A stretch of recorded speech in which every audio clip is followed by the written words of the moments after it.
Welcome friends, स्वागत है आपका अपने यूट्यूब चैनल आई स्टडी में। आज मैं आपके साथ लेकर के आया हूं ग्रुप डी का एग्ज़ाम हुआ है, सीईटी ग्रुप डी का। और ये जो एग्ज़ाम है एचएसएससी ने इसको कंडक्ट किया है। आज की ये मॉर्निंग शिफ्ट का 21 अक्टूबर के दिन मॉर्निंग शिफ्ट में जो ये पेपर हुआ है 21 अक्टूबर 2023 को, तो इसका सॉल्यूशन मैं आपको इस साथ लेकर के आया हूँ।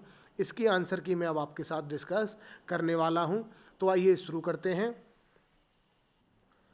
पहला क्वेश्चन है, मिशन इंद्रधनुष है जो 2014 में प्रारंभ किया गया था, इसका उद्देश्य क्या था? तो इसका है नियमित टीकाकरण के समय अधूरे टीकाकरण अथवा टीकाकरण रहित छूटे गए बच्चों को सम्मिलित करना। मैं आपके साथ जो है स्पीडली इस आंसर की को बताने वाला हूं, otherwise this video will become lengthy. Appam, puttu और इडिप्पम खाद्य पदार्थों का संबंध भारत के किस राज्य से है? तो केरला इसका सही आंसर है। सीई से क्या तात्पर्य है? Common era. Lugda is a kind of which of the one of the following that is worn in Chhattisgarh? इसका जो सही आंसर है वो है साड़ी। बिहू पर्व जो है वो असम राज्य में मनाया जाता है। माँ कार्यक्रम का विस्तृत रूप क्या है? इसका जो सही आंसर है mother's absolute affection. Jamia Islamia university है जो ये सिचुएटेड है दिल्ली में। बहुत ही इजी पेपर आया था ये लेवल इसका, ग्रुप डी का जो एग्ज़ाम आया है सीईटी ग्रुप डी का, बहुत ही आसान इसका जो है पेपर आया था। What is the radius of earth? तो 6371 किलोमीटर। जनगणना 2011 के अनुसार भारत की साक्षरता दर है 74.6 है। वैसे ही ऑप्शन में नहीं है तो इसका जो अराउंड है हम 73 मानेंगे यहाँ पर। Who is the author of the book A history of British India? James मिल। विश्व पर्यावरण दिवस कब मनाया जाता है? तो ये 5 जून के दिन हम जो है विश्व पर्यावरण दिवस मनाते हैं। स्वतंत्र भारत के प्रथम गवर्नर जनरल ये थे सी राजगोपालाचारी।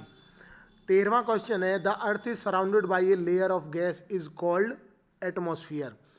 और भारत किस वर्ष आज़ाद हुआ था, स्वतंत्रता प्राप्त हुई थी? तो 15 अगस्त 1947 को।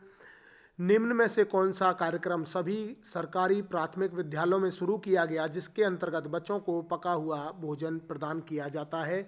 तो ये है मिड डे मील स्कीम।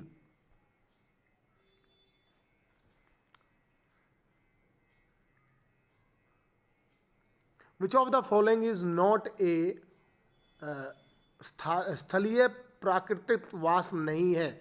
तो ये है, इसका सही आंसर होगा ऑप्शन थर्ड, पौंड।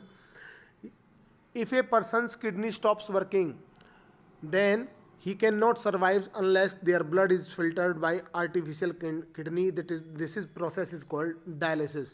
इसमें से पूछा है कि कौन सी एक मछली की विशेषता नहीं है? तो ऑप्शन जो है फर्स्ट ये रॉन्ग है, बाकी 3 ये सही हैं। जो जबकि हमसे नॉट वाला ही पूछा है तो ऑप्शन फर्स्ट इसका आंसर होगा। इसके बाद 19 क्वेश्चन है, इसको हमें मैच करना है।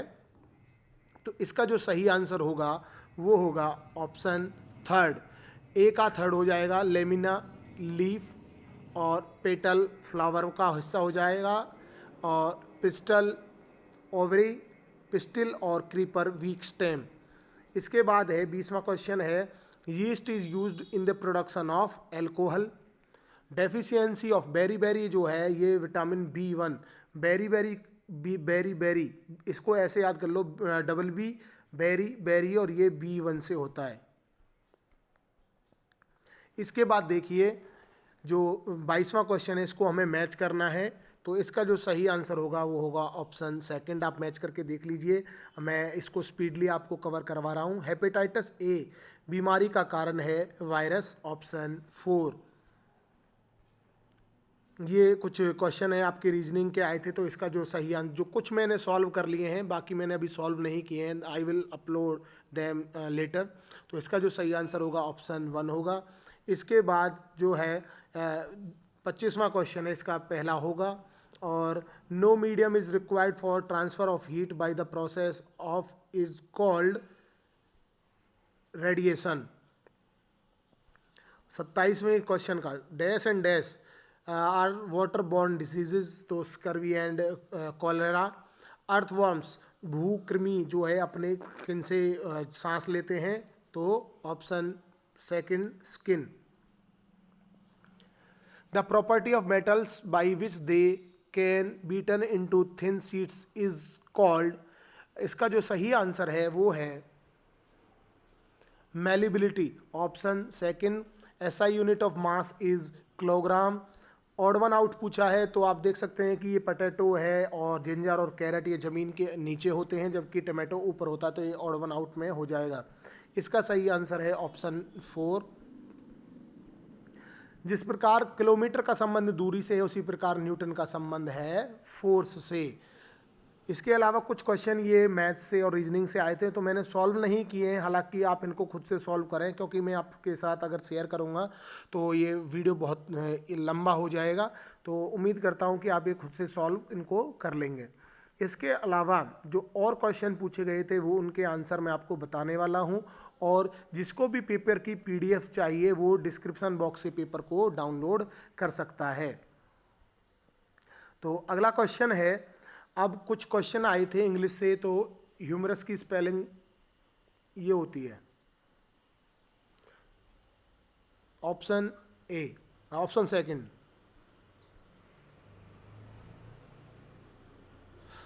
एक मिनट, ह्यूमरस की स्पेलिंग होती है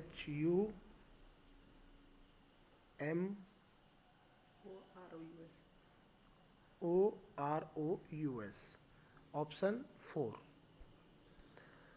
एंटोनेम ऑफ फ्रीक्वेंट पूछा है, फ्रीक्वेंट का एंटोनेम हो जाएगा रेयर। इसके अलावा फिर पूछा है पैसिव वॉइस फॉर्म बनानी है, the accountant took the cheque from the customer, the cheque was taken from the customer by the accountant. Shakti said to his friend, look out, there is a snake behind you, तो शक्ति warned his friend that there was a snake behind him. You will not overtake him unless you walk quickly. They sold their old house because it was a white elephant. White elephant होता है useless thing, useless and costly thing. To travel hopefully is a better thing than to arrive, and true success is to labor. Option 3 rationally. इसको arrange करना है, arrange करने के बाद QPSR इसका answer होगा। Passengers are requested not to sit on the floor, तो no improvement आएगा, इसमें कोई इम्प्रूवमेंट करने की ज़रूरत नहीं है। This is the third communication I have sent and I am much surprised at receiving no answer, and I am surprise आएगा, सरप्राइज के साथ मच का यूज़ करने का कोई ज़रूरत नहीं है। बहती गंगा में हाथ धोने का जो है मुहावरे का अर्थ है अवसर का लाभ उठाना, जो वाक्य का शुद्ध रूप नहीं है, ऑप्शन 3। प्रकृति और जीवन का घोर संबंध है। रात और संध्या के बीच की वेला को गोधूली कहा जाता है। अक प्रत्यय के योग से बनने वाला शब्द नहीं है दैनिक। इस बाग में मत घूमो, रेखांकित शब्द बाग यानी कि वाटिका। जिस समास में पहला पद प्रधान हो उसे बोलते हैं अव्ययी भाव। नी जमा आशा से बनेगा निराशा। किस विकल्प में वर्तनी का शुद्ध रूप है, तो शुद्धिकरण। कुल्हाड़ियों को आते देख पेड़ रोने लगे, मानवीयकरण अलंकार। कौन सा वाक्य संबंध कारक का उदाहरण है, तो उसने चोर को रस्सी से बांधा। नीमराना किस राज्य में है, नीमराना है राजस्थान में।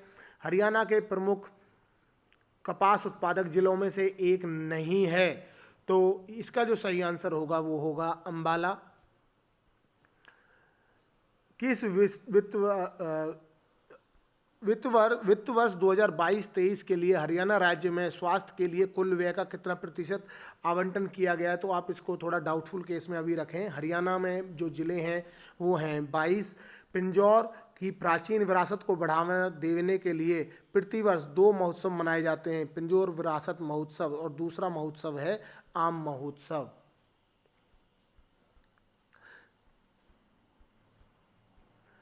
कौन सी नृत्य शैली मेवाती जनजाति से संबंधित है, तो रटवाई। हरियाणा में राज्यसभा की 5 सीटें, हो सकता है पेपर में अब आपसे लोकसभा की पूछ ले, लोकसभा की सीटें हरियाणा में 10। मुख्यमंत्री प्रगतिशील सम्मान योजना की कितनी श्रेणियों की भूजोत में कृषि कार्य करने हेतु प्रगतिशील किसानों को अभिप्रेरित किया जाता है, तो 3 किसानों को, 3 किसानों को ये इसमें इनाम दिए जाते हैं। नारनौल किस जिले में स्थित है? नारनौल जो है महेंद्रगढ़ का हेडक्वार्टर है। हालांकि ये महेंद्रगढ़ जो है जिला है और बट इसका जो हेडक्वार्टर है नारनौल शहर में है। ये क्वेश्चन थोड़ा सा विजिबल नहीं है। हरियाणा में महिलाओं द्वारा बूजली जो है पहनी जाती है माथे पर, इसका 87 क्वेश्चन नंबर है। Rohtak has a police commissionerate located there. सही बात है और केवल यही स्टेटमेंट करेक्ट है। इंडियन नेशनल डिफेंस यूनिवर्सिटी जो है गुरुग्राम में है। महाभारत काल में हरियाणा को बहुधान्य कहा गया है। ओट्टू जो बैराज है ये घग्गर नदी पर है। सोनीपत और झज्जर की सीमा दिल्ली के साथ लगती है, बिल्कुल सही। रोहतक की सीमा दिल्ली के साथ नहीं लगती, ये भी सही है। तो ए और बी दोनों ही कथन सही हैं। वर्ष के किस महीने में प्रसिद्ध सूरजकुंड मेले का आयोजन किया जाता है? फरवरी। महर्षि वेदव्यास महाभारत के रचयिता हैं। हरियाणा की ओर से रणजी ट्रॉफी नहीं खेला है तो राजेंद्र गोयल ने नहीं खेला है, बाकी सब ने खेला है। जीडीपी में पूछा है तो जीडीपी ऑफ हरियाणा है जो वो हरियाणा की जो जीडीपी बिहार से ज़्यादा है बट पंजाब की हरियाणा से ज़्यादा नहीं है, तो ऑप्शन ए केवल ये सही है। एनएसजी का जो हेडक्वार्टर है वो मानेसर गुड़गांव में है और एनएसजी जो है अंडर कंट्रोल होती है union ministry of home affairs. दोनों ही स्टेटमेंट सही हैं। इसके बाद गरिमा चौधरी जो हैं जूडो से जुड़ी हुई हैं। स्टेट ट्री पूछा है तो बैनियन ट्री हो गया। और Indira Gandhi super thermal power project Jhajjar में है। और आखिरी question, who among the following is the minister of environment forest and wild life of Haryana state? Shri Kanwarpal. तो उम्मीद करता हूँ वीडियो आपको पसंद आया होगा। केवल 12-13 मिनट में ही मैंने आपको इस वीडियो को कंप्लीट करा दिया है और इसके आंसर की मैंने आपको बताई हैं। इसके अलावा फिर भी अगर आपको कोई सजेशन, कोई कमेंट, आपके वैल्यूएबल कमेंट्स हैं तो आप उनको प्लीज़ बताइए। और एक आध क्वेश्चन की अगर वेरिएशन हो तो आप इस बात को अंडरस्टूड करें, क्योंकि ये ऑफिशियल आंसर की नहीं है। You have to wait for official answer key at least 2 और 3 मोर डेज। हो सकता है कि उसके बाद आपकी आंसर की आ जाए। तो थैंक्स फॉर वॉचिंग।